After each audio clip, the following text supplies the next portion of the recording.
يا مساء الورد والفل والياسمين على عيونكم حبايبي، عاملين ايه؟ يا رب دايما تكونوا بألف خير. انا النهارده عملت الفطاير بتاعتي من غير ولا خميره ولا احتجت الفرن. انا عملتها وسويتها في الطاسه من فوق، بس طالعه حاجه كده طبعا في منتهى الجمال. وكمان الحشوه بتاعتها مختلفه، حشيتها بالبطاطس المتبله، بس بجد تحفه، طعم وريحه ولون حكايه. يلا بينا على الفيديو عشان نشوف الفطاير الحلوة بتاعتي دي انا عملتها ازاي، والمقادير والمكونات بتاعتها كانت عبارة عن ايه. يلا بينا على الفيديو. السلام عليكم ورحمة الله وبركاته، حبايبي واخواتي واصحابي الحلوين، عاملين ايه؟ يا رب دايما تكونوا بألف خير. مساء الفل والسعادة والهنا على عيونكم. النهاردة بإذن الله هعمل نوع كده من المعجنات بس جميل قوي. النهاردة هعمل فطاير محشية بالبطاطس، بس كده حاجة تحفة وحاجة في منتهى الجمال. تقدري بقى تقضي بيها كده عشوة حلوة، تقدري تعمليها في غدا، بس هي يعني ايه، بتبقى في العشاء كده حاجة لذيذة كده سخنة وحلوة وبسيطة وسهلة، ومكوناتها مفيش اسهل منها، وكمان الطريقه مفيش اسهل منها. طبعا الدقيق عندنا موجود في البيت، وكمان البطاطس موجوده في البيت. يلا كده نسمي بالله ونشوف الطريقه اللي انا هعمل بيها الفطاير النهارده اللي بالبطاطس هتكون عباره عن ايه، والمقادير والمكونات بتاعتها، والطريقه هتكون ازاي. بس قبل اي حاجه نسمي ونصلي على سيدنا محمد عليه افضل الصلاه والسلام. وما تنسيش الفيديو لو عجبك اللايك بتاعكم الحلو، والاشتراك في القناه، وتفعيل الجرس عشان يوصل لكم كل فيديوهاتي اول باول.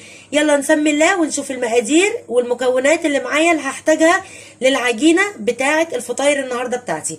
انا عندي هنا اول حاجه 4 كوبايات ونص من الدقيق منخول. خلاص. عندي هنا معلقه ونص كبيره من السكر، وعندي نص معلقه صغيره من الملح، وعندي كوبايه ونص لبن على حسب نوع الدقيق. لو احتجت اكتر هزود، وممكن تستبدلي اللبن بالميه عادي خالص، مفيش اي مشاكل. بس انا حبيت ازود القيمه الغذائيه بتاعتها واعملها النهارده باللبن. سهله وبسيطه ما فيهاش اي حاجه. هي دي المكونات بتاعه العجينه بتاعتي وبتاعه الفطاير بتاعتي النهارده. يلا كده نسمي الله ونشوف. اول حاجه هروح على العجان، طبعا ممكن تعجنيها بايدك، سهله جدا ما فيهاش اي حاجه. هنزل ب4 كوبايات ونص دقيق، وهنزل عليهم باللبن بالسكر والملح. هدي كده الدقيق بتاعي تقليبه، المواد الجافه كده كلها. بعد كده هنزل بالكوبايه ونص لبن. تمام. ولو احتجت اكتر هشوف، لو الدقيق بتاعي احتاج اكتر هوصلك في الاخر برضو السوائل هتكون قد ايه بالظبط. يلا بينا بقى على العجان ونشغل ونبتدي كده نعمل ايه الوصفه بتاعتنا النهارده. طبعا زي ما متعودين، لو عندك العجان هنعجن 10 دقايق. لو بتعجنيها على ايدك هتاخدي ربع ساعه في العجن. كل ما بنعجن العجين كويس وبنديله حقه في مده العجن، كل ما العجينه بتطلع معايا بيضه زي القشطه، وغير كده كمان بتبقى ناعمه وجميله. خلاص. انا دلوقتي هشغل العجان بتاعي لمده ربع ساعه او 10 دقايق، ولو زودت كمان سوائل هوصل لك في الاخر السوائل بتاعتي اللي انا زودتها على 4 كوبايات ونص الدقيق هتاخد قد ايه. يلا كده نسمي الله ونبتدي. طبعا بصوا اهي باينه ان هي محتاجه سوائل. انا دلوقتي هنزل بنص كوبايه اللبن التانيه، يبقى انا كده احتاجت على ال4 كوبايات الدقيق 4 كوبايات ونص دقيق، كوبايتين من اللبن او كوبايتين من الميه. تمام. اهي نص كوبايه تانيه من اللبن هنزل بيها، يبقى كده 4 كوبايات ونص من الدقيق وكوبايتين من اللبن. تمام. يلا شغل العجان بقى.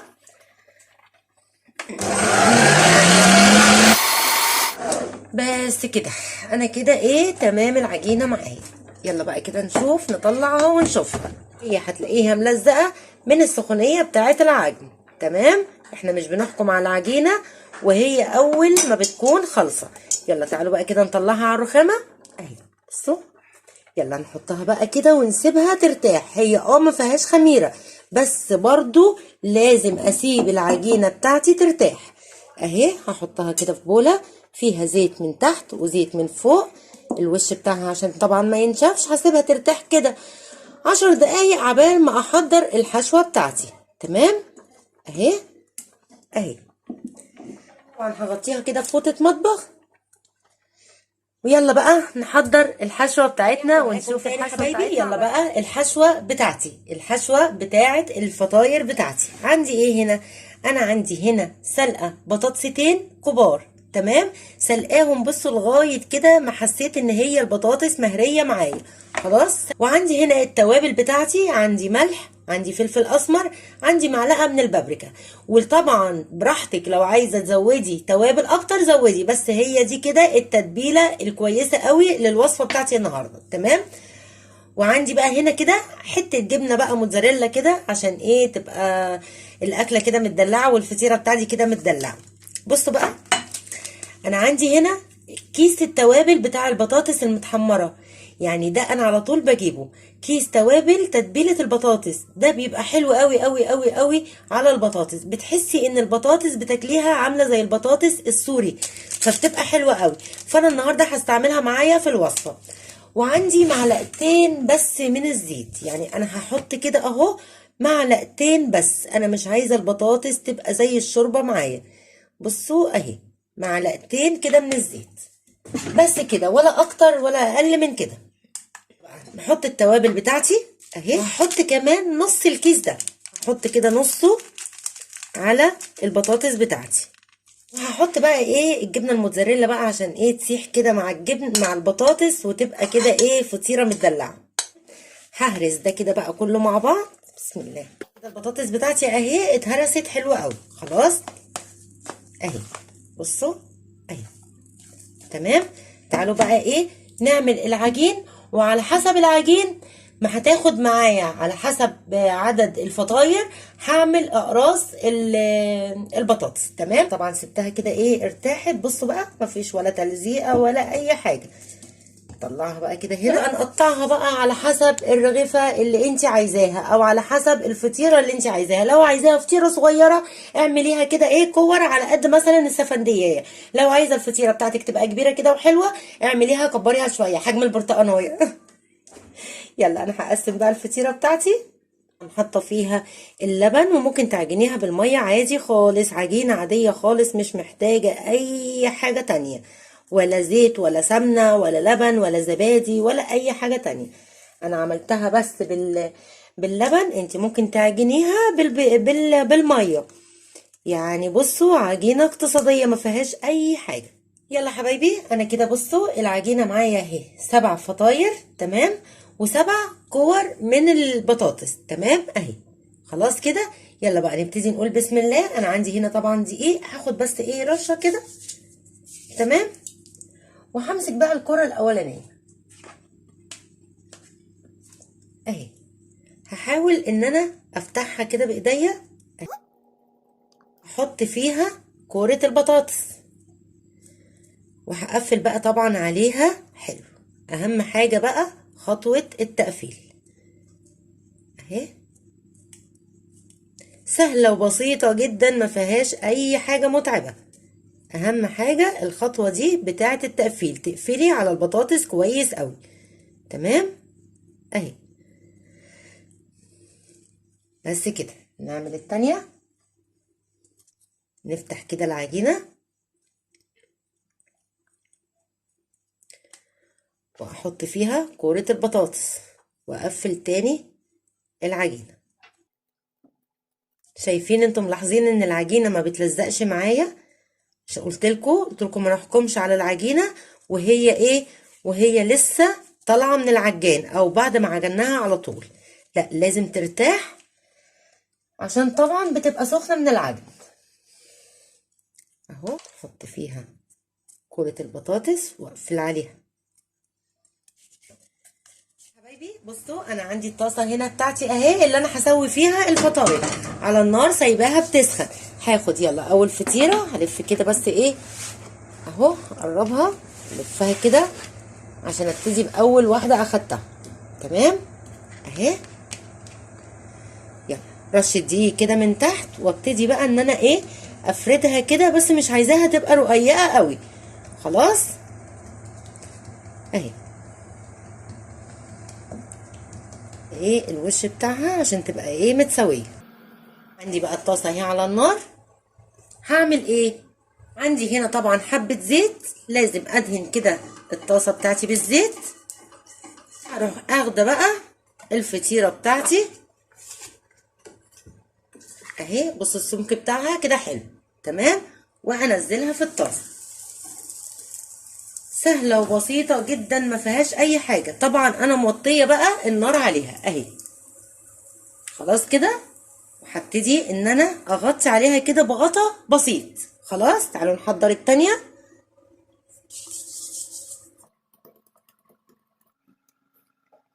بقى نسوي الفطيرة الاولانية اهي. بصوا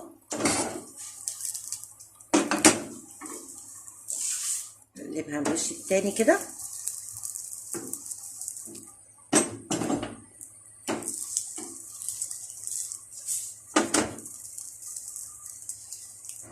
بصوا الفطيرة اتنفخت ازاي معايا. بصوا الجمال اهي. بصوا بصوا اتنفخت ازاي اهي. طبعا على الجنبين كده نسوي واحدة واحدة على الوشين.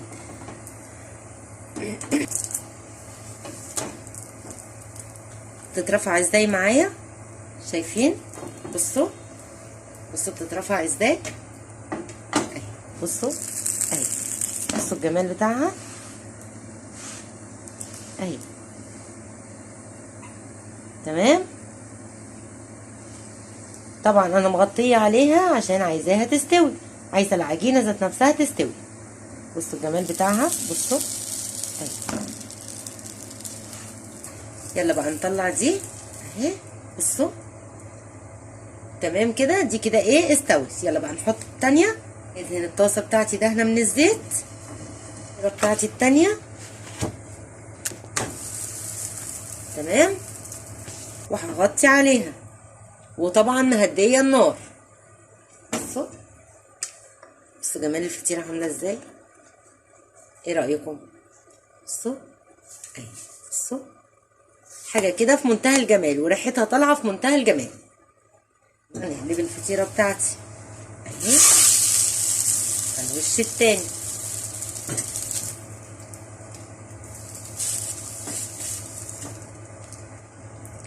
بصوا يا جماعه.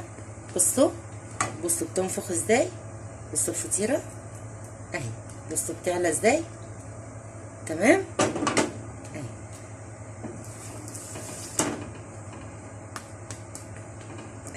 بصوا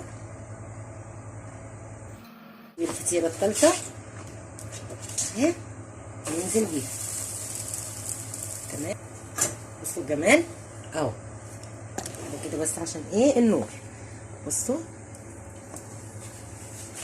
بصوا بجد كده ايه حاجه كده في منتهى الجمال. انا اهم حاجه عندي ان هي تستوي. هي طبعا البطاطس من جوه مستويه لكن العجينه انا عايزه الفطيره بتاعتي تبقى مستويه. بصوا بترفع ازاي اهي. بصوا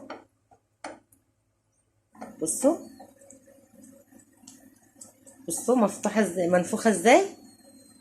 ولا احلى ولا اجمل من كده طبعا اهي. بصوا اهي ما اخدتش ولا وقت ولا مجهود ولا اي حاجه. بصوا الجمال. طبعا انا ما اتكتش هنا في التسويه. هنا متكيه في التسويه يعني ايه على حسب ما تحبي اهي. بصوا فطيره تحفه تحفه تحفه جميله جميله بجد اهي. بصوا اهي بجد حاجه كده في منتهى الجمال اهي. والحشوه بسيطه وجميله. يلا بقى انا هكمل بقيه الفطاير بتاعتي وبعد كده نرجع مع بعض ونقدمهم ونشوف بقى ايه الشكل بتاعها من جوه عامل ازاي. حبايبي رجعت معاكم تاني. انا كده الفطاير بتاعتي اهي خلصت. بصوا الجمال بتاعها عامل ازاي. بجد طالعه حاجه كده في منتهى الجمال.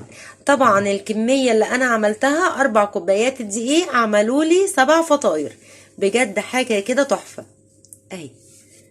وطبعا كلنا شفنا الارتفاع بتاعها. يعني اول ما بحطها كده في الطاسه كلها بصوا كلها بتتنفخ اهي.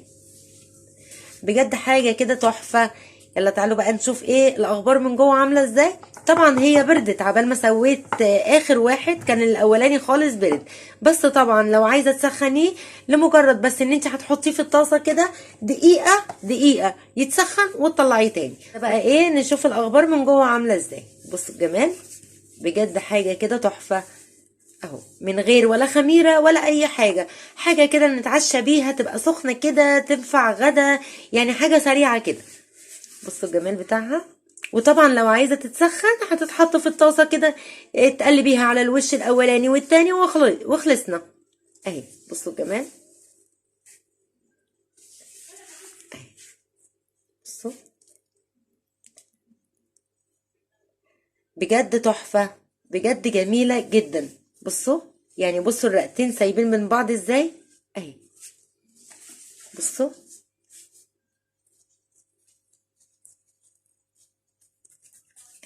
بصوا بجد حاجه كده. طبعا الجبنه الموتزاريلا سايحه فيها بقى وبصوا حاجه كده ايه من الاخر. وطبعا الحمد لله كلهم بصوا اللي هو ايه، مرتفعين معايا اهو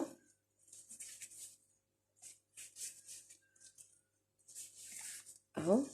بصوا اهو، بجد سهل وبسيط جدا، ما فيهوش اي حاجه. وحاجه كده طبعا ما فيش احلى من المخبوزات، بتخلي كده ريحه البيت حلوه، وبتخلي كده بتعمليها كده بايديكي وبتاكليها كده بكل نظافه، وحاجه كده بتبقى جميله. والحشوة بتاعتها بسيطة جدا، والمقادير بتاعتها مظبوطة مليون في المية. امشي على المقادير والله بجد هتطلع معاكي في منتهى الجمال. اتمنى الفيديو النهارده يعجبكم، واتمنى وصفتنا النهارده تعجبكم. ما تنسوش بقى الفيديو لو عجبكم اللايك بتاعكم الحلو، والاشتراك في القناه، وتفعيل الجرس عشان يوصل لكم كل فيديوهاتي اول باول. نتقابل الفيديو جاي على خير ان شاء الله، في وصفه كده سهله وبسيطه. اسيبكم في حفظ الله ورعايته. اتمنى لكم كل الخير والسعاده والهنا وراحه البال. اقول لكم حبايبي تصبحوا على الف خير. سلام عليكم.